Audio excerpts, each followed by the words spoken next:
And did the Vice President have a call with the President that morning? He did. Were you with the Vice President during the call? So we had been putting the Vice President had finalized his statement overnight. We were in the process of proofing it so that we could get that out. And we were told that a call had come in from the President. The Vice President stepped out of the room to take that call, and no staff went with him. The President had several family members with him in the Oval that morning for that call. I'd like to show you what they and others told the Select Committee about that call, along with never-before-seen photographs of the President on that call from the National Archives. When I got in, somebody called me and said that the family and others were in the Oval, and do I want to come up? So I went upstairs. And who do you recall being in the Oval Office? Don Jr., Eric, Laura, Kimberly, I believe Meadows was there. At some point, Ivanka came in. It wasn't a specific, formal discussion. It was very sort of loose and casual. So then you said at some point there's a telephone conversation between the President and the Vice President, is that correct? Yes.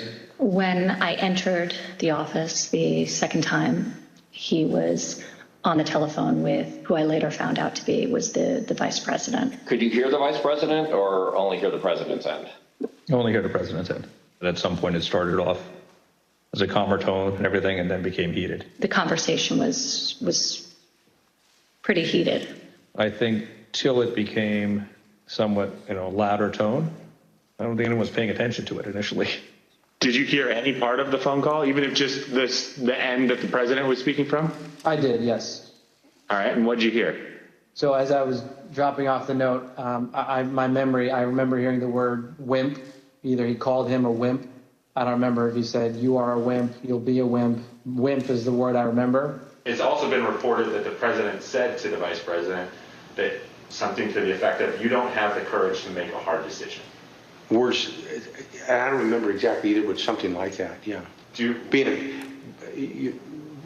not tough enough to make the call. It was a different tone than I'd heard him take with the Vice President before. Did Ms. Trump share with you any more details about what had happened, or any details about what had happened in the Oval Office that morning? That her dad had just had an upsetting conversation with the Vice President. Do you recall anything about her demeanor, either during the meeting or when you encountered her in Dan Scavino's office? I don't remember specifically. I mean, I think she was uncomfortable over the fact that there was obviously that type of interaction between the two of them. Something to the effect, the wording's wrong. I made the wrong decision 4 or 5 years ago. And the word that she relayed to that the President called the Vice President, I apologize for being impolite, but do you remember what she said her father called him? The P word.